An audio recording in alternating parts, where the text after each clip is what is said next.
নমস্কাৰ। বাগদেৱীৰ চৰণত প্ৰণিপাত জনাই আৰম্ভ কৰিবলৈ লৈছোঁ ৰাজজ্যোতিষৰ পাঠ সংখ্যা 4।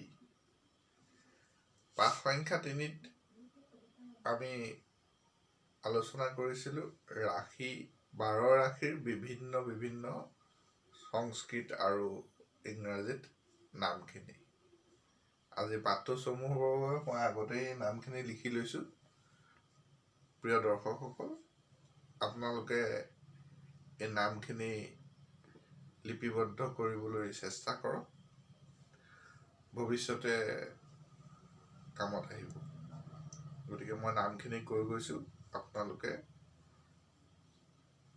লিপিবদ্ধ কৰি যাওক। 7 নম্বৰ ৰাশি তুলা ৰাশি। তুলা ৰাশিৰ ইংৰাজী নাম হ'ল লিব্ৰা, LIBRA, লিব্ৰা। ইয়াক সংস্কৃতত যোগ বুলিও কোৱা হয়, বণিক বুলি কোৱা হয়, ঘট বুলি কোৱা হয়, তেলি বুলি কোৱা হয়। 8 নম্বৰ ৰাশি আহিলে বৃশ্চিক ৰাশি। বৃশ্চিক ৰাশিক ইংৰাজীত স্কপিঅ বুলি কয়, স্কপিঅ, SCORPIO, স্কৰ্পিঅ। কৌৰ্য, অলি, দ্ৰোণ আৰু অষ্টম। এই অষ্টম শব্দটো মনত ৰাখিব। অষ্টম স্থানৰ বিষয়ে আপোনালোকে যেতিয়া পিছত পঢ়িব তেতিয়াহ'লে অষ্টমৰ বিষয়ে বুজি পাব। অষ্টমটো এটা বিশেষ স্থান, ইয়াৰ বিষয়ে পিছত আপোনালোকে বুজি পাব। অষ্টমটো মনত ৰাখিব। 9 নম্বৰ ৰাশি ধনু ৰাশি। ধনু ৰাশিৰ ইংৰাজী নাম হ'ল চাগিটাৰাছ,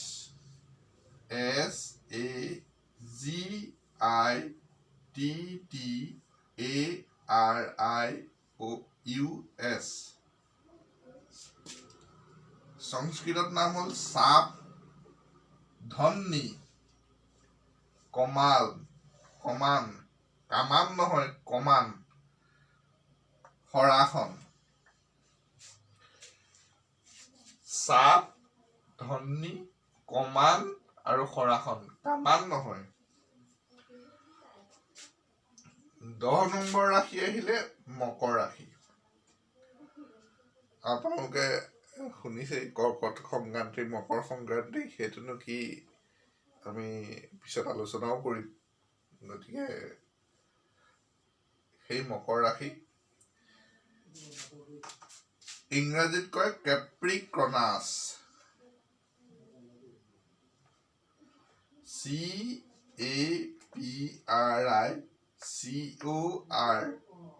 CAPRICORNUS, কেপ্ৰিকৰ্নাছ। সংস্কৃতত কয় মৃগ, আকৌকেৰি, বোফ বুলিও কয়, বক বুলিও কয়, এন বুলিও কয়।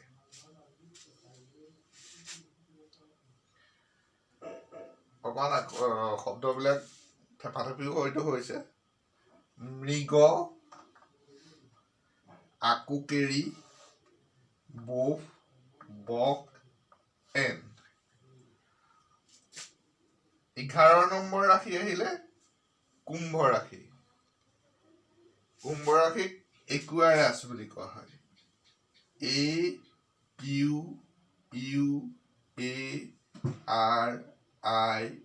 AQUARIOUS, একুৱাৰাছ। সংস্কৃতত ঘট বুলি কয় বা ঘাৰা বিধান বুলি কয়। ঘাৰাটো ঘট, সংস্কৃতত ঘাৰা আৰু ঘট, ঘাৰা বিধান বুলিও কয়। ইয়াৰ পিছত আহিলে মীন ৰাশি।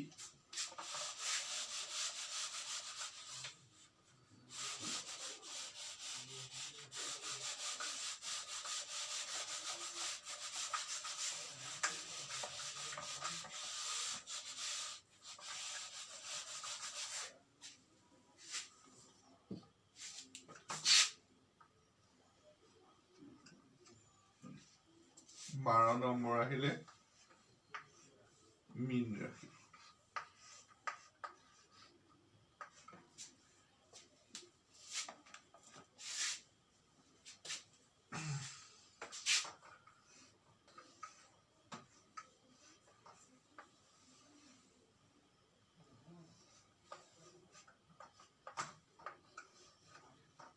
পিচেছ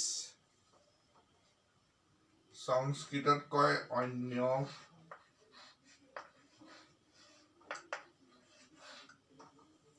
ভৰদ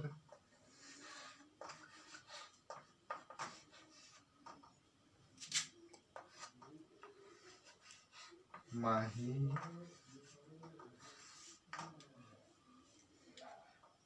প্ৰিয়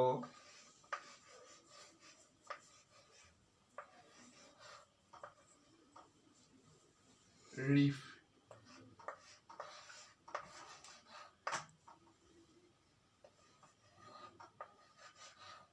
ৰিস্ফ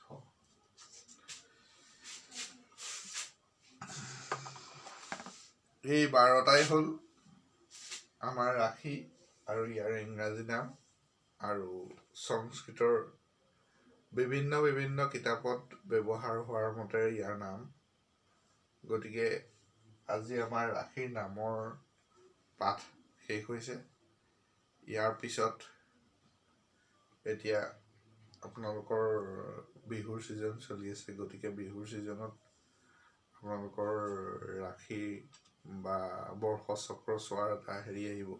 সেইকাৰণে মই ভাবিছোঁ নেক্সট পাঠটো আপোনালোকৰ ৰাশিৰ নাম অনুসৰি কেনেকৈ চাব পাৰি, কেনেকৈ ৰাশি মানুহৰ সৰণিৰ নাম অনুসৰি ৰাশি চাব পাৰি বা নম্বৰ চাব পাৰি সেইটো দি দিম। যদিও আপোনালোকৰ নক্ষত্ৰ দিয়া হোৱা নাই, মই অকল নক্ষত্ৰৰ নামবিলাক উল্লেখ নকৰোঁ, অকল হেৰিখিনি উল্লেখ কৰি সংখ্যাখিনি উল্লেখ কৰিয়েই মই নামখিনি দিবলৈ চেষ্টা কৰিম। অকণমান সোনকাল হ'ব যদিও সময় সুলভ হ'ব, সময় উপযোগী হিচাপে সেই পাঠটো দিম বুলি ভাবিছোঁ। আজিলৈ ইমানেই, ধন্যবাদ।